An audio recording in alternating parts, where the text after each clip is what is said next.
होती है वहाँ राह होती है, मुश्किलें और भी आसान होती हैं, जहाँ चाह होती है वहाँ राह होती है। So welcome to Biology Pathshala. Today's class is dedicated MSc Ichthyology student. It is a specialization subject class.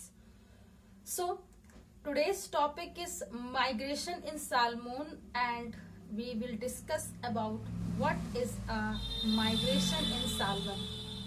So salmon में एक स्पेसिफिसिटी होती है कि इससे फिश लीवर कॉर्ड ऑयल बनता है, तो आप इसे याद रखेंगे और हड्डियों को मजबूत रखने के लिए बहुत यूजफुल रहता है। ये तो ऐसे मैंने जर्नलाइजेशन में आपको बता दिया।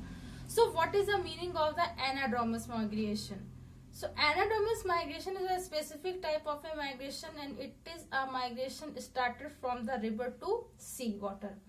So ये एक स्पेसिफिक टाइप का क्या होता है, माइग्रेशन होता है जो रिवर से स्टार्ट होकर के माइग्रेट करके फिश स्पॉर्मिंग के लिए सी वाटर में आती हैं। तो this is a type of a migration is known as a anadromous migration. और इस तरीके का जो माइग्रेशन होता है बेसिकली वो एनाड्रोमस माइग्रेशन होता है।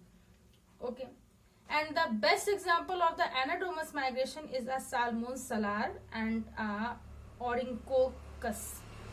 So this is a very most prominent example, that is a salmon salar and Ornithorhynchus.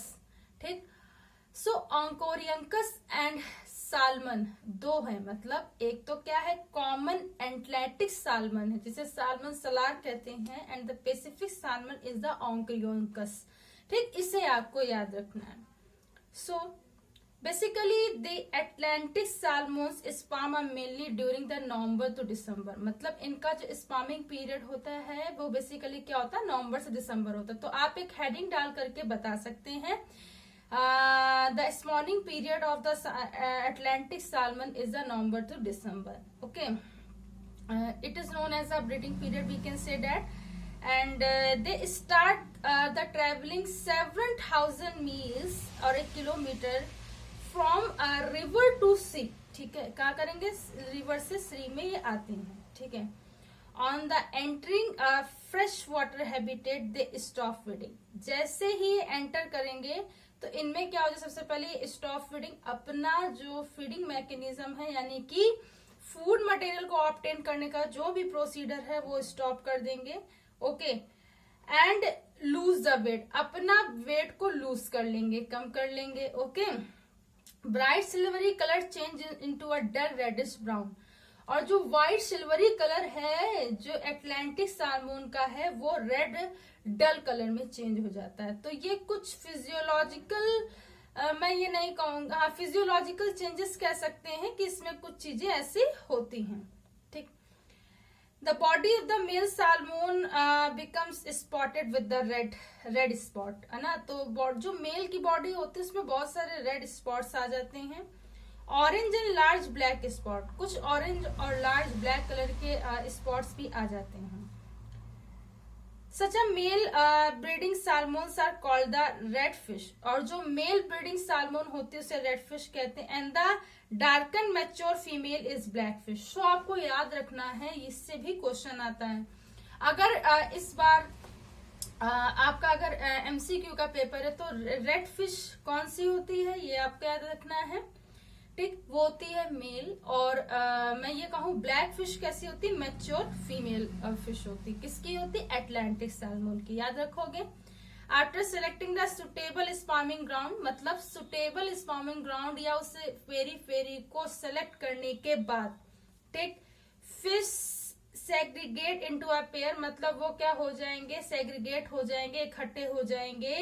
And they execute the shallow saucer like pits on the bottom gravel and spawning the take place, और वहां पर गहराई में ये क्या करेंगे, स्पॉर्मिंग का process करते हैं। ठीक है, after the spawning the adults usually die, spawning के बाद एडल्ट्स क्या हो जाते हैं, डाई हो जाते हैं। But of the some Atlantic species, मतलब लेकिन कुछ अटलांटिक फिशेज में साल्मोन्स डू अ सर्वाइव, जिंदा रहते हैं। They began to return a journey to sea water, और ये क्या करेंगे, अपने फिर से ओरिजिनेट मतलब सी वाटर में आएंगे। फ्यू में survive to spawn for the second और थर्ड टाइम, कुछ मेल्स क्या करेंगे, सरवाइव करते हैं स्पर्म के लिए, मतलब दूसरी और तीसरी बार के लिए। तो ये आपको याद रखना है। Most of the females are the able to reach, बहुत सारी जो अटलांटिक फिशेस होंगी, साल्मो होंगी, वो क्या करेंगी, फिर से सी वाटर में फीडिंग मैकेनिज्म को स्टार्ट कर देंगी। ठीक, फिर से ये चेंजमेंट इनमें आ जाए कलरेशन का, जैसे पहले था सिल्वर कलर में आ जाएंगी। बेसिकली जो साल्मन होती हैं 3 से 9 इयर्स के बीच में 3 to 4 टाइम स्पॉर्मिंग करते हैं। ठीक है, आपको ये याद रखना है। और ये क्या करेंगे, रिवेराइन से सी वाटर में आने के लिए 100 किलोमीटर की डिस्टेंस को मेंटेन करते हैं। ओके, सो आपको ये याद रखना है। कुछ इथियोलॉजिस्ट थे, उन्होंने बताया था, जैसे कि हासलर एंड लार्सन 1954, कि उसमें क्या होता है कि कुछ फिशेस में स्मेल के डिटर्मिनेशन से भी क्या होता है कि वो अपने लोकल ग्राउंड में या हाउस एरिया में या हाउस रीजन में फिर से क्या करे, ओरिएंटेशन हो जाता है। तो ये बात आपको याद रखनी है। ठीक है, क्यों, क्योंकि होता क्या है, माइग्रेशन बेसिकली क्या है कि जहां से वो आई है उन्हें वहां पर वापस जाना, तभी वो माइग्रेशन का पूरा प्रोसेस आएगा। लाइक एनाड्रोमस माइग्रेशन, रिवेराइन से सी वाटर है, अब फिर सी वाटर से रिवेराइन आएंगे, तभी वो कंप्लीट प्रोसेस होगा। तो इस माइग्रेशन के लिए कुछ स्मेल की डिटर्मिनेशन, कुछ स्मेल की सेंसिटिविटी और एक्टिविटी से भी क्या होता है कि अपने होम रीजन में माइग्रेट करते हैं। तो ये जो बात बताई थी वो हासलर एंड लार्सन ने 1954 में बताई थी। They describe that about the migration smell determined by the fish from the migrate in a local area or a home area of a fishes. So आपको ये याद रखना है। So I hope कि आज की पाठशाला आपको समझ में आई हो। अगर आज की पाठशाला आपको समझ में आई हो तो उसे ज्यादा से ज्यादा लोगों तक शेयर कीजिए, सब्सक्राइब कीजिए और लाइक कीजिए।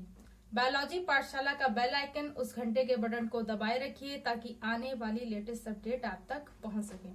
Thanks to all students to watch my Pathshala. Thanks again. Keep watching. Stay continue.